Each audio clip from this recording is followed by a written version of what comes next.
The film opens with a young Jacko Ali attending a family Christmas party 30 years prior. To demonstrate his relatives that their parents, not Santa Claus, gave them presents, he takes them upstairs. Therefore, everyone gives up their candy as payment for shattering their fantasy. Uncle Rick, who comes upstairs to chastise Jack for his actions, informs him that Santa is real and that he will be bringing Christmas presents to everyone that evening. Jack doesn't trust him and believes that Santa's existence is a daylight scam. These days, Jack is a skilled tracker.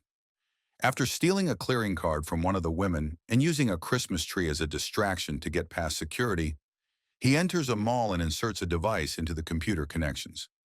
When a baby looks at him for too long, he actually takes sweets from him for extra dickiness. Santa, also called the Red One, is in the mall for his annual appearance with his best bodyguard, Callum Drift, who is in charge of the elf security at the North Pole. He is appalled by the avaricious and rude holiday shoppers as he surveys the mall. With enough intimidation, Callum dismisses a mischievous wannabe influencer who interrupts a family's appointment with Santa. Callum takes his duty to keep him safe at all costs very seriously, even though everyone seems to think it's the actual Santa. Jack converses with his enigmatic boss at his apartment, who asks him to do a task. They promise to give him the remaining amount after they have identified someone they need, and they pay him half of what they offered. The job is back on track. Santa turns a lever on his sleigh to release a magic force barrier that conceals the North Pole, which Callum and Santa return to. There are various legendary beasts inside the stronghold. Mrs. Claus is pleased to see them when they meet her. In a heartfelt chat, Callum informs Santa that he intends to leave from his position because he is disillusioned with the holiday. He also gives Santa a letter stating that everyone is acting naughtily these days and that people don't appreciate the holidays. Santa tries to tell him that it's still worthwhile and that their good work is done to unite people rather than condemn them for who they have become. A group of mercenaries soon penetrates the force field beyond the Arctic. Callum observes that Santa's tower's lights are flickering. After looking into it and visiting Santa's room, he discovers that he is gone. Callum uses a snowmobile to pursue the criminals around the North Pole after spotting them, but he is unable to catch up to them before they escape with Santa. Zoe, the director of the Mythological Oversight and Restoration Authority, finds out about the incident and contacts the North Pole. With only 24 hours till Christmas Eve, Zoe informs Callum that they must locate a skilled tracker known as the Wolf. Olivia, Jack's ex, contacts him because their kid Dylan has been in trouble at school. She tells that she wants him to pick up his son after he attempted to hack into the school's PA system and was discovered by a buddy. Dylan is reprimanded by Jack for his bad performance, not for committing the crime. Dylan says he doesn't care whether Jack comes up for his concert that night. Although Jack regrets not being there more, he promises his kid that he would literally do his best to make up for it. A group of North Pole mercenaries approach Jack when he gets back to his apartment. For a short while, he repels them in his apartment, but Zoe neutralizes him and returns him to the North Pole. Callum and Garcia, the enormous polar bear bodyguard, face Jack. Cal and Garcia become very irate when Jack, a level 4 naughty lister, reveals that he was paid to undertake the tracking but had no idea what the job was or who was being tracked. Jack, who doesn't believe in myths or animals like Santa, considers it ridiculous that Zoe reassures everyone and tells them that Santa has been abducted by the people he worked for. He is astonished when they see the Headless Horseman arrive for one, but Zoe assures him that all of the fabled creatures who were ostensibly imaginary are actually real. When Santa awakens in a jail, he encounters Gorilla, a young woman who is his captor. To power up her weapon, a mystical snow globe jail known as a glossa fig, she connects Santa to a device that absorbs his energy. Reluctantly, Callum and Jack band together to save Christmas and save Santa.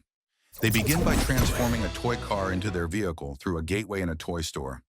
They travel to Aruba, where they meet Ted, when Callum grows and shrinks to battle Ted's goon, the man who mediated the agreement between Jack and the villain. They face Ted and discover that Gorilla, the Christmas witch, is the villain. Ted just spells out the name Gorilla in the sand. Unaware that Gorilla can hear her name whenever it is mentioned, Jack unintentionally says it. Ted is under Gorilla's control and is used to communicate with Callum. She says that everyone on Santa's naughty list will suffer consequences.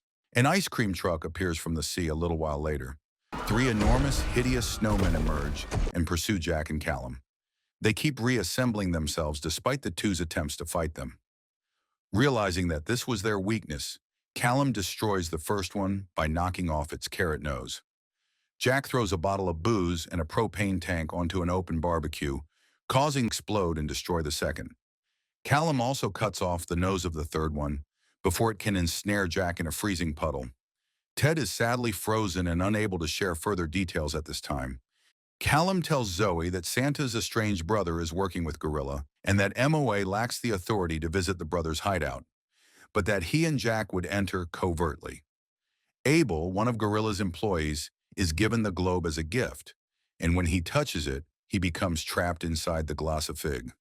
But when the globe doesn't come back to her, Gorilla is irritated and decides to alter her plans. Olivia calls Jack and chastises him for not attending Dylan's performance. Jack then talks to Callum about Dylan, admitting that he wasn't always the boy's best parent.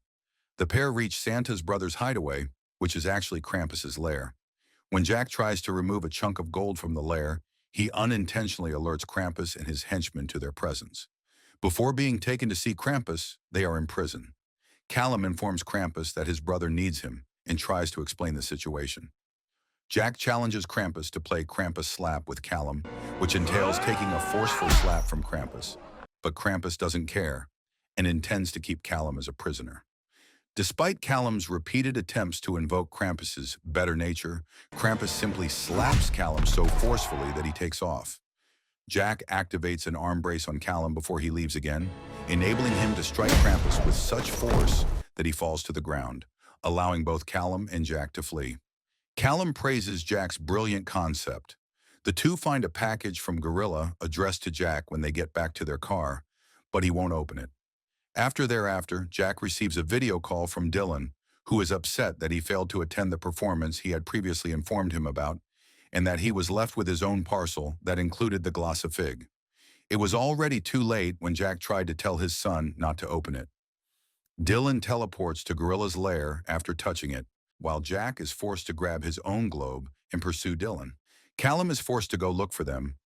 When Jack and Dylan arrive at Gorilla's lair, she boasts about the glossifig's success and makes plans to rid the planet of mischievous people in order to purify it.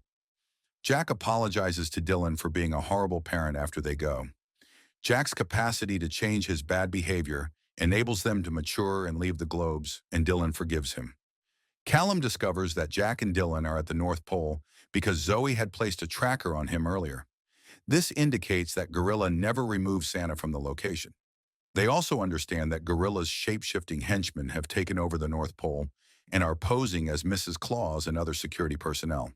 When Callum finds Jack and Dylan, they join Zoe in realizing that Gorilla intends to use Santa to drive his sleigh so she may deliver globes all over the world and put everyone she thinks is mischievous in jail. The heroes rush to her aid after rescuing Mrs. Claus, Garcia, and other people. But Callum and Jack manage to catch up to the sleigh. Jack is able to detach the reindeer from the sleigh, which stops it from flying and sends Gorilla over the edge as they fight her as they cross a ramp. Gorilla reappears as a huge, repulsive ogre, despite Callum's attempts to wake Santa. Before Krampus shows up on his own sleigh to offer assistance, she is getting ready to attack the heroes. Krampus retaliates, but Gorilla throws him aside. After regaining consciousness, Santa calls forth his reindeer to assault Gorilla, punching her into the air till she falls into her pile of globes, thereby locking her inside one. Before departing on his sleigh, Krampus bids his brother Santa a Merry Christmas and requests a rematch with Callum. Everyone rushes to prepare Santa for his duties. He travels the world with Callum, Jack, and Dylan, seeing Santa deliver gifts and cheer up children everywhere. Callum observes the link between Jack and Dylan and briefly glimpses Jack's inner kid. Santa can tell from this that Callum has decided against retiring. After that, Santa takes them both home by plane.